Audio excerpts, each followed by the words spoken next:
बिस्मिल्लाहिर्रहमानिर्रहीम। अस्सलामु अलैकुम। मुल्तान वालों ने कमाल कर दिया। अल्लामा साद हुसैन रिजवी का शानदार इस्तकबाल और तहरीक लब्बैक के सरबराह की हुक्मरानों को वार्निंग। इस वीडियो में हम इसी के मुतालिक बात करेंगे। नाज़रीन कराम, आज मुल्तान में अल्लामा साद हुसैन रिजवी का एक तारीखी और शानदार इस्तकबाल किया गया है। नाज़रीन कराम, अवाम का समुंदर सड़कों पर खड़े होकर अल्लामा साद हुसैन रिजवी का इंतज़ार कर रहा था।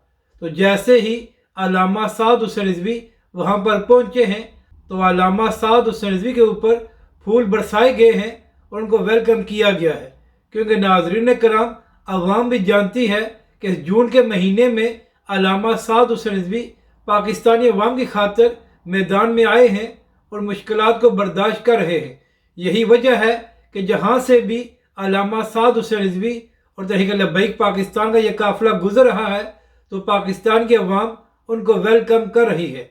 जबकि दूसरी जानब अल्लामा साद हुसैन रिजवी ने हुकूमत को वार्निंग देते हुए कहा है कि हमारे मुतालबात को संजीदा लिया जाए, वरना तहरीक लब्बैक पाकिस्तान इस्लामाबाद पहुँचकर अपने अगले लाएअमल का ऐलान करेगी। अपनी राय का ज़रूर इज़हार करें कि आपको ये वीडियो कैसी लगी और हमारे इस चैनल को भी सब्सक्राइब करें।